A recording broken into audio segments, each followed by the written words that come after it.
Assalamu alaikum wa rahmatullahi wa barakatuh. Nga nkomyewo lwaleero n'omulamwa gwammwe Omusama yiga bino wammanga no program yammwe presented by Acram. Olwaleero nzize n'omulamwa okwogera ku bintu bino wammanga. Ssente zo ziteeke wolaba. Ziteeke wolaba ozikolemu ekintu kyolaba. Ngenda nentunulira abantu abasinga obungi nga bagenda ne bafuna ssente, naye nga ssente zino omala zifuna wammanga. Oba ozibonaabonedde ebbanga lingi, ozituuyanidde, oyise mu bingi, oyise mu kufa, oyise mu ntalo, naye ate w'omala ozifuna n'ozikolamu ebintu ebitasaana nga ki. Ngenda nendaba abantu abasinga obungi nga bwafuna ssente agula abakazi, agenda n'agula amamotoka ag'ebbeeyi. Nawulirako omuntu omu nga ŋŋamba nti nze tewali aŋŋamba kukozesa ssente zange, ye kyayagala. Gwe munnanga ali eyo baba tebagambye nti ssente zikolemu oli kyayagala, wabula oli abakuwabula buwabuzi agezaako kugamba nti munnange ssente kyozikolamu si kyekituufu. Emmotoka ezo ez'ebbeeyi z'ovuga ekeera ku makya nga tokyagirina, naye wookeera ku makya n'oinvestinga ssente ezo zigenda kuzaala zikole amagoba. We zinaakola amagoba kwe kukulaakulana kwe bayita okukulaakulana. Daily income is so important in life. Kwegamba wano abagwira kaŋŋambe oba abagwira kuba ffenna twetwalira mu category abagwira, tetulinawo mirimu gya nkalakkalira e South Africa wano wetuwangaalira. Wetabaawo na mirimu gya nkalakkalira kitegeeza ki? Nti you have to create something that generates income on a daily basis.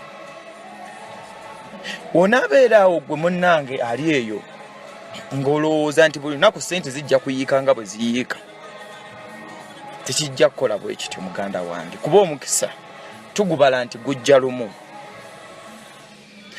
Ogenda n'otunuulira abantu abamu ng'ava gy'avudde yava mu kyalo wala nnyo, bambi musajja wattu nga takwatangako na ku nnusu esukka emiliyoni ye Uganda, naye n'atuuka wano n'afuna ennusu esukka emiliyoni ebisatu eby'e Uganda, n'agenda n'azikolamu by'aba azikozeemu, n'amala n'agamba nali nfunyeeko ku ssente.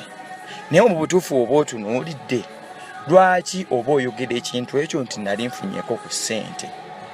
Nsuubira okufuna ku ssente si kyekigambo kiwandibadde oyogera, wandigambye n'okugamba sifunanga na ku ssente, kuba waaki oba ozifunye ate ne zikugendako. Bannange baganda bange abali eyo, olwaleero omulamwa guno guyimiridde ku investing. Doesn't matter how small you get or how you earn it, but try to invest it. Kuba the more wonaabeeraawo ng'ogamba ssente zenfunye entono kanzikolemu bwe ntyo oba kanziri oba kanzisanyuseemu njafuna endala. How do you know oba ogenda kumala ofuna endala?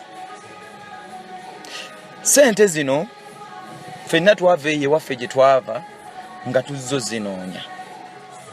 Bwe tujja okuzinoonya nga bwe njogedde nti tuyita mu bingi nnyo zifuna, at the end of the day nitugezaako okuba nga tuzikolamu ebintu ebitasaana. Kati ogenda n'otunulira wawo examples ngenda nendaba abantu nga bakola. Mu butuufu wava ewammwe ng'ozze kunoonya kaŋŋambe obukadde 5 oba njogedde na bungi kaŋŋambe 2. Mu kunoonya obukadde obubiri obwo n'ogamba nedda obubiri mbufunye kati njagala 4, n'ova mu 4 n'ogenda mu 10.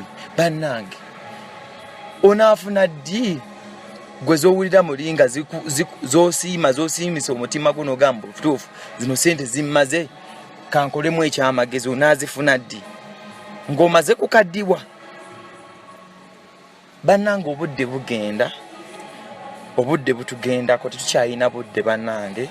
Baganda bange bonna abali eyo, omukyala n'omwami bwe sijja kumenya mannya,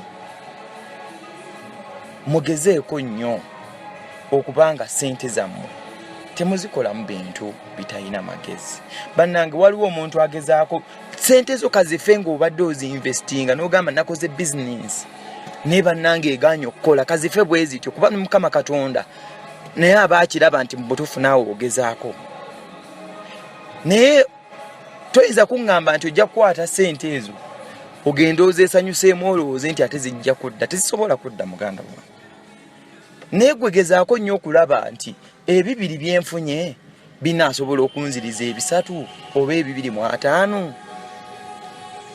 Ekintu ekyo wonna kiteeka into consideration. Bannange tetujja kuddamu kubonaabonera South Africa wano. Guno omulamwa tegukwata ku South Africa bokka, gukwatira ddala ku muntu yenna ali ku mawanga. Kasita obeera ng'oli ku mawanga, akasente k'oba ofunye gezaako nnyo okubanga okainvestinga, okakolamu ekyamagezi. Otakakolamu kyamagezi muganda wange ali eyo,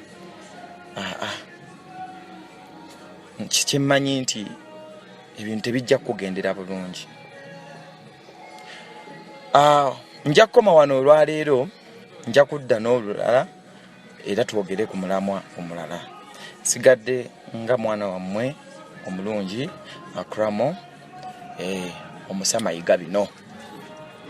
BMTV yekusosootera omulamwa guno.